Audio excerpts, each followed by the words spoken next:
Hey, what's up guys? So meron ako dito ng isang simpleng components at ang tawag dito ay thermistor. At ito, yung pag-uusapan natin ngayon. Ang thermistor po ay hango sa salitang thermally sensitive resistor.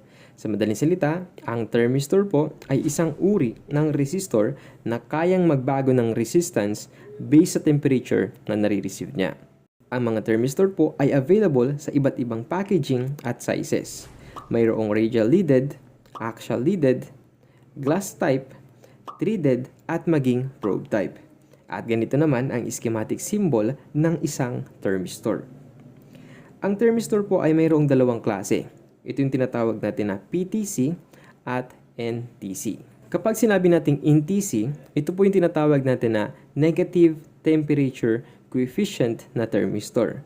Kung saan habang tumataas yung temperature, yung resistance naman nito ay unti-unting bumababa. At kapag bumababa naman yung temperature, yung resistance naman nito ay unti-unting tumataas. Ang common temperature range ng isang NTC na thermistor ay around negative 55 degrees Celsius to 200 degrees Celsius. And ang mga NTC rin po ay common na ginagamit sa temperature sensing, inrush current limiting, at maging sa flow measurement circuit. Ngayon naman po ay meron tayo dito ng isang NTC thermistor. And sa output ng ating NTC thermistor, nakakabit ang ating digital multitester na nakaset sa ohmmeter.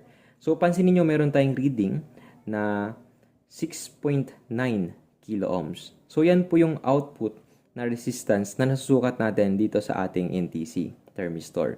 So ang gagawin naman natin ngayon is mag-a-apply tayo ng init dito sa ating thermistor and masdan nyo po kung ano yung magiging output reading natin dito sa ating multitester.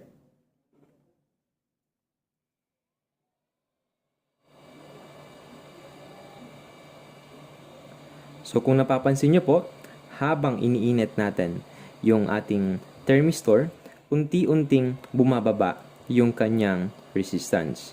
So mayroon na lamang tayong reading na almost 1.5 kilo ohms and dropping pa rin po siya habang iniinit natin siya. Ngayon naman istatanggalin ko itong ating hot area workstation and masdan nyo yung magiging reading ng ating NTC. So habang lumalamig po yung ating thermistor, yung kanyang resistance is unti-unting tumataas. So yan po yung karakteristik ng isang NTC thermistor or ng isang negative temperature coefficient thermistor.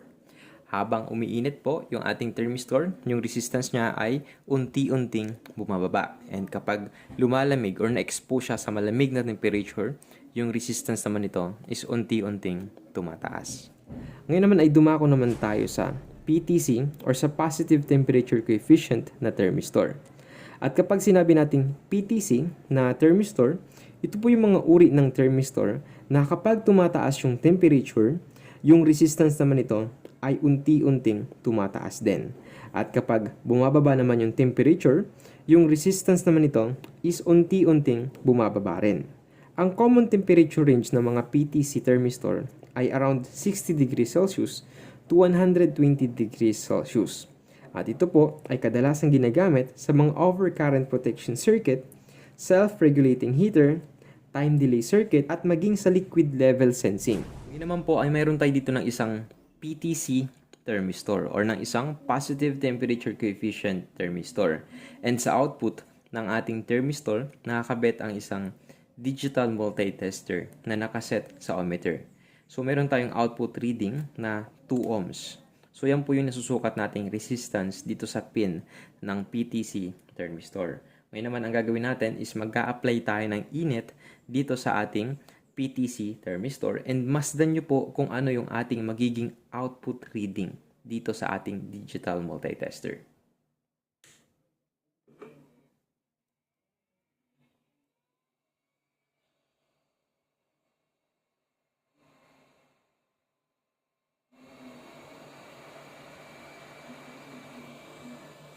At kung napapansin nyo po, habang unti-unting umiinit yung ating PTC thermistor, yung resistance naman nito ay unti-unting tumataas. So meron tayong output reading na almost 40 kiloohms. Ngayon naman istatanggalin ko yung ating hot air and masdan nyo po yung ating PTC thermistor. So habang unti-unting lumalamig yung ating PTC thermistor, yung resistance naman nito ay unti-unting bumababa. So ganun po ang karakteristik ng isang PTC thermistor. So trivia lang guys, alam nyo ba na ang thermistor ay unang na-discover noong pang 1833 ni Michael Faraday. Subalit, dahil sa kakulangan ng technology at paggagamitan nito, ito ay commercially naging available lamang sa market noong taong 1930s na pinangalanang Duracell ni Samuel Robin. At dahil sa mabilisang pagbago ng technology na sumabay naman sa pag-emerge ng transistor, ito ay mas lalo pang na-develop hanggang taong 1960s. Ngayon naman ay pag-usapan naman natin ang advantage at disadvantage ng thermistor. So unahin muna natin ang advantage ng thermistor. Number 1, mayroon sila ng mabilis na response time. Pangalawa, mayroon sila ng mataas na degree of accuracy at precision. Pangatlo, kaya nilang makapag-operate sa wide range of temperature, lalo na yung mga NTC thermistor. Pang-apat, sila ay mas stable in term of long-term use. Panglima, may mga thermistor na lubhang dinisenyo para makayanan ang kahit na anong mechanical stress. Pang-anim, ang mga thermistor ay mayroong mataas na temperature sensitivity kumpara sa ibang mga temperature sensor. Pang-pito, ang mga thermistor ay mura at kaya din itong makapag-operate sa remote location. Ngayon ay dumako naman tayo sa disadvantage ng thermistor. Number 1, karamihan sa mga thermistor ay mayroong limited temperature range. Take note, hindi ko po nila lahat, pero karamihan sa mga thermistor ay mayroong limited temperature range. Pangalawa, dahil sa self-heating effect ng thermistor, yung init na na-generate nila ay maaaring makapag-contribute ng error. Ngayon naman ay isi-share ko sa inyo ang isa sa mga actual application ng thermistor. Sa demonstration na to ay ginamit ang isang thermistor bilang isang temperature sensor, kung saan kapag tumataas yung temperature ay automatic na bumubukas yung ating fan. At kung pagmamasdan nyo yung schematic diagram natin, yung thermistor ay nakaseries sa isang variable resistor na nagpo-form bilang isang voltage divider. At kapag na-expose sa mainit na temperature yung thermistor, yung resistance nito ay magbabago. Na dahilan naman para magbago yung voltage out ng voltage divider. Na dediretso naman sa isang current limiting resistor at isang pull-down resistor na siya namang papasok sa gate ng MOSFET. At kapag enough na yung current na dumadaloy sa gate ng MOSFET, tsaka lang ito magsiswitch nang sa ganon para mapaikot yung fan.